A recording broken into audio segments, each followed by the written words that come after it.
Catur itu permainan seimbang. Kalau setiap pemain bermain secara akurat dan benar, sebetulnya semua game akan berakhir dalam remis, tinggal raja versus raja. Kemenangan atau kekalahan dalam catur itu selalu dimulai dari blunder dan juga eksploitasi blunder. Perhatikan langkahmu, sekali saja membuat kesalahan atau blunder, maka segala upaya perbaikan hanyalah sia-sia.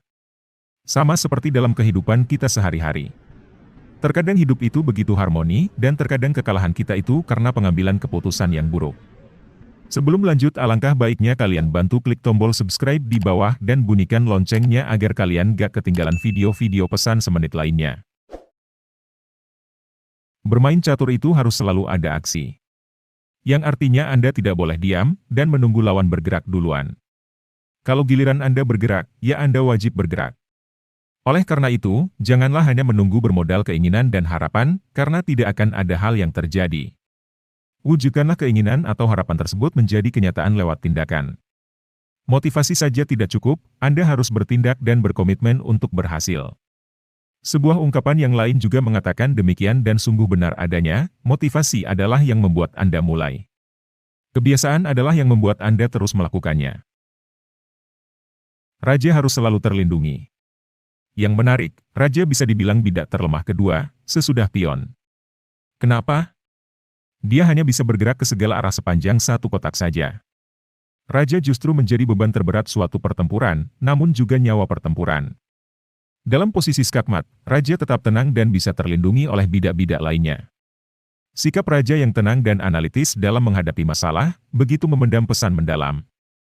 Bahkan sampai di titik tertentu, sang raja masih bisa remis, alias tidak kalah dan tidak menang. Hal ini bisa kita terapkan dalam kehidupan kita. Di mana, saat kita terpojok, saat kita tertekan, dan saat kita punya banyak masalah, kita masih tetap bisa bertahan dan mencari jalan keluarnya. Ingatlah, bahwa Tuhan tidak pernah menguji hambanya melebihi kapasitas orang tersebut. Pergerakan kuda. Banteng berjalan lurus, gajah berjalan miring, ratu bisa ke segala arah, namun hanya kuda yang mampu melompat. Setiap orang, sepenting apapun posisinya, ia memiliki kelebihan dan kekurangan. Ada hal yang dapat dia lakukan, ada yang tak kuasa dia lawan. Pergerakan kuda juga melambangkan kehidupan yang terkadang tak terduga, dan tak beraturan. Pergerakan kuda itu mengagetkan, dan bisa menyebabkan penggarpuan, situasi penodongan dua arah. Meski begitu, pergerakan kuda tidak jauh, juga menggambarkan keseimbangan kehidupan. Bahwa semua kelebihan ada batasnya. Promosi pion. Ada yang pernah berhasil mengebut pion hingga promosi menjadi perwira. Ini juga melambangkan kehidupan. Pion yang disebut lemah dan bila terus berjuang hingga akhir, tak menutup kemungkinan dia akan menjadi tinggi, bahkan lebih tinggi dari benteng, kuda, dan gajah. Cara pion yang hanya bisa bergerak satu langkah juga, merupakan cerminan kehidupan kaum bawah, tapi tidak boleh diremehkan. Kenapa? Karena sendiri mereka lemah, tapi kalau bersatu mereka kuat. Dan bila mereka dibiarkan maju terus, mereka akan menjadi orang yang sukses dan berbahaya. Ratu, si liabilitas. Ratu mungkin adalah kekuatan terbesar, tapi mereka juga liabilitas terbesar, karena dia juga harus selalu dilindungi.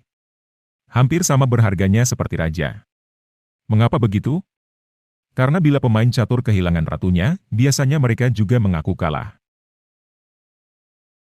Sesuai namanya, benteng memiliki fungsi utama sebagai alat pertahanan, castling, dengan kemampuan istimewa, rokade.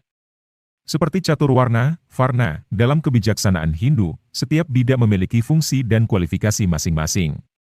Jadi, janganlah saling menginterupsi satu sama lain. Misalnya, agamawan terlibat terlalu jauh dalam aktivitas politik praktis, sementara para musisi bicara tentang epidemiologi. Pelajaran yang paling utama untuk meraih kemenangan adalah ketajaman akal. Tetapi untuk memperoleh kualitas permainan, dibutuhkan kesabaran. Kehidupan harus terarah dengan ketajaman akal dan strategi. Namun, jangan lupa bahwa pentingnya kesabaran dan kekuatan moral yang dapat menentukan kualitas kehidupan. Terima kasih.